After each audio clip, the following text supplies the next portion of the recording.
Good morning, class 11. Today's next term is income. What is income? Income is the surplus of revenue over expenses.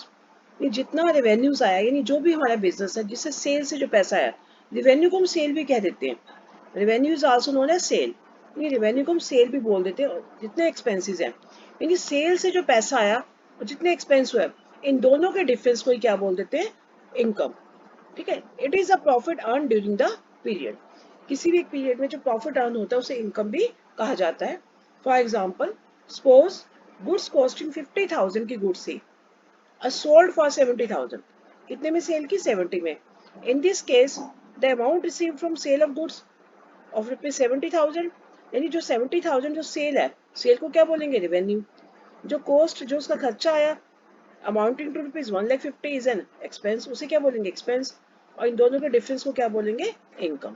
तो so income is expressed as revenue minus cost. Income is also known as gross profit. इसे gross profit के नाम से भी जाना जाता है. Now next term is profit. अभी प्रॉफिट और इनकम लगभग सेम ही है, लेकिन इसमें क्या आता है प्रॉफिट में? ये एक वन वो पर्टिकुलर एक ट्रांजेक्शन हो सकता है. इनकम जैसे एक ट्रांजेक्शन 70,000 की सेल हुई, 50,000 की कॉस्ट थी, तो 20,000 इज अ इनकम. तो profit is the excess of total revenues. इसमें सारी रेवेन्यूज, चाहे रेवेन्यू फ्रॉम ऑपरेशन हो, चाहे वो अदर रेवेन्यूज हो, ओवर टोटल एक्सपेंसेस, जितने भी एक्सपेंसेस हैं, चाहे कॉस्ट है, चाहे इनडायरेक्ट कैश एक्सपेंसेस है, नॉन कैश ऑपरेटिंग एक्सपेंसेस है, या नॉन ऑपरेटिंग एक्सपेंसेस, जितने भी expenses, total revenue minus total expenses. वहां पर था रेवेन्यू माइनस एक्सपेंस, यहाँ पर total revenue minus total expense is known as profit of a business enterprise for an accounting period. यानी पूरे 1 ईयर में, अकाउंटिंग पीरियड अप्रोक्सीमेट 1 ईयर का होता है. 1 ईयर में जितनी टोटल रेवेन्यूज आई है, जितनी टोटल एक्सपेंसेस है, इन दोनों के डिफरेंस को क्या बोलते हैं? प्रॉफिट कहा जाता है. प्रॉफिट को दो टर्म से डिनोट किया जाता है, ग्रॉस प्रॉफिट और net profit. Next is gain. अब देखो तीनों इनकम, प्रॉफिट और गेन. इनकम था पर्टिकुलर एक ट्रांजेक्शन के जैसे बताया था, और जो प्रॉफिट था उसमें टोटल रेवेन्यूज था माइनस टोटल एक्सपेंस था. अब गेन क्या है? गेन इंसिडेंटल है, जो बिजनेस से प्रॉफिट नहीं होते. बिजनेस के अलावा कुछ प्रॉफिट और भी होते हैं जो कि बिजनेस की सेल परचेज से नहीं होते. कौन से होते बता रही हूँ मैं आपको. Gain is a monetary benefit or profit or advantage that arises from transactions which are incidental to business. जो business के transaction नहीं है, अचानक से हो जाते हैं. जैसे मान लो for example, machinery having book value of rupees 40,000. आपकी मशीनरी थी 40,000 वाली, उसको अपने सेल कितने में कर दिए? 50,000. तो दिस डिफरेंस जो सरप्लस आया, दिस इज अ गेन. क्योंकि मशीनरी को बेचना आपका बिजनेस नहीं है, मशीनरी आपकी एसेट थी, यानी एसेट से बेचकर, यानी एसेट को बेचकर जो प्रॉफिट हुआ है, this is known as gain. Now trade receivable. Trade receivable क्या है? टीआर के नाम से भी जानते हैं. इसमें दो टर्म्स आती है, डेटर्स और BR. It is a combination of debtors and BR. यानी it refers to the amount receivable for sale of goods sold और services rendered in the normal course of business. यानी अगर किसी कोई भी गुड्स बेची है या कोई सर्विस रेंडर की है, सर्विस प्रोवाइड की है बिजनेस का, जिसका बिजनेस है, जिस चीज का बिजनेस है, अगर उसी सामान को, गुड्स को बेच रहे हो, जैसे मान लो कोई ट्रांसपोर्ट कंपनी है, वो ट्रांसपोर्ट की सर्विस प्रोवाइड कर रही है, तो उसके लिए तो सर्विस होगी, गुड्स नहीं होता ट्रांसपोर्टेशन में. तो जितना भी उससे पैसा मिलना है या मिल चुका है, तो उसे क्या बोलते हैं? Trade receivable. तो ट्रेड रिसीवेबल टू टाइप्स का है, डेटर्स और बीआर. तो दोनों के कॉम्बिनेशन को टीआर बोलते हैं. तो debtors is a person. Debtor कौन है? डेटर्स इज अ पर्सन और अ फर्म.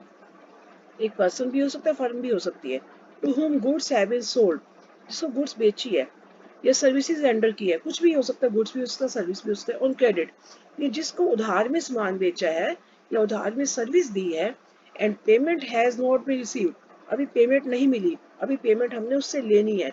ये डेटर्स हमारी एसेट होती है.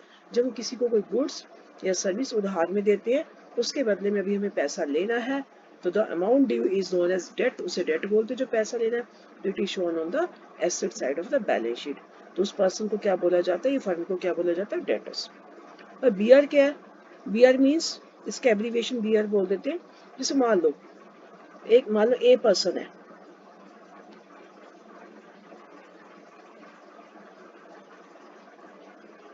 ए पर्सन ने क्या किया, क्रेडिट पे सेल किया, यानी ए सेलर है। मैं इसको यहाँ पर एक बार ड्रॉ करके बता देती हूँ।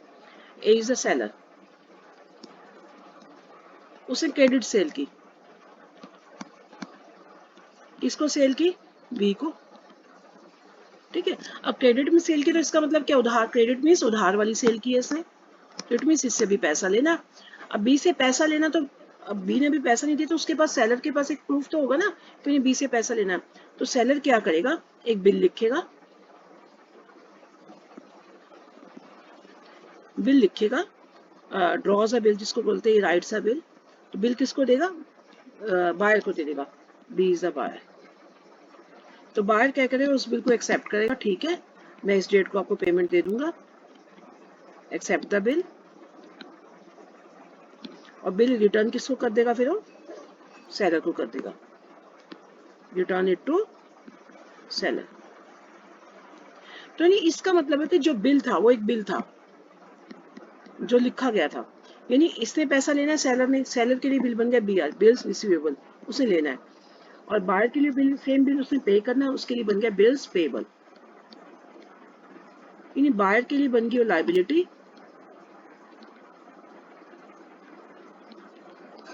और सेलर के लिए बन गई वो एसेट।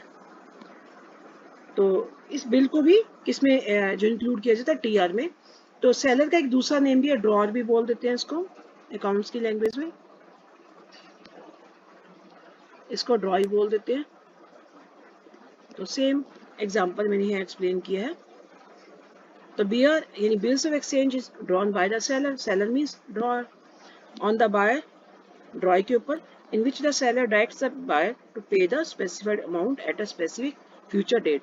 तो उसे कहता है कि फ्यूचर डेट को मुझे बिल की पेमेंट तुमने करनी है। तो such bill becomes BR for the seller after getting the acceptance of the buyer. तो उसके लिए बियर बन जाएगा सेलर के लिए, और इसकी बीपी हम बाद में डिस्कस करते हैं, बिल्स पेबल। तो बायर के लिए क्या बन जाएगा, बिल्स पेबल बन जाएगा। और नेक्स्ट हम डिस्कस कर रही हूँ, दैट इज ट्रेड पेबल। अब ट्रेड पेबल क्या है, ट्रेड पेबल मतलब amount payable for the purchase of goods और सर्विस। गुड्स वहां तो सेल की थी, सेल के बदले में हमें पैसा लेना है, ट्रेड रिसीवेबल थे। यहाँ पर हमने क्या किया, परचेज किए गुड्स या सर्विस, उसके बदले में जो पैसा लेना है तो उसे क्या बोलेंगे, ट्रेड पेबल। तो ट्रेड पेबल भी टू टाइप्स के, क्रेडिटर्स और बिल्स पेबल। क्रेडिटर्स क्या होते हैं, वो पर्सन या फर्म जिनको whom goods have been sold, sorry, from whom goods have been purchased or services have been rendered, have been taken on credit, जिसे उधार में सामान लिया है या गुड्स लिया, तो payment has not been yet made, अभी पेमेंट नहीं की, तो the creditors are shown as a liability in the balance sheet. तो जिस पर्सन को हमने पैसा देना है वो हमारे क्रेडिटर है, यानी गुड्स उधार में सेल करेंगे तो डेटर्स, उधार में परचेज करेंगे तो क्रेडिटर्स। तो लाइकवाइज बिल्स पेबल, और पिछला एग्जांपल मैंने आपको बताया, ये सेलर के लिए तो बिल्स रिसीवेबल था और बायर के लिए क्या बन गया, बिल्स पेबल। तो जो पर्सन जो बायर गुड्स परचेज करेगा उधार में, तो बिल को एक्सेप्ट करेगा, तो बिल उसके लिए क्या बन जाएगा, bills payable. Now next is operating cycle. ये ऑपरेटिंग साइकिल क्या होता है, ऑपरेटिंग साइकिल क्या होता है, जब हम कोई भी बिजनेसमैन कैश बिजनेस में लाता है, कैश से क्या करेगा, रॉ मटेरियल परचेज करेगा, गुड्स परचेज करेगा, फिर रॉ मटेरियल परचेज करके उसकी प्रोडक्शन करेगा, प्रोडक्शन करके उसको सेल करेगा।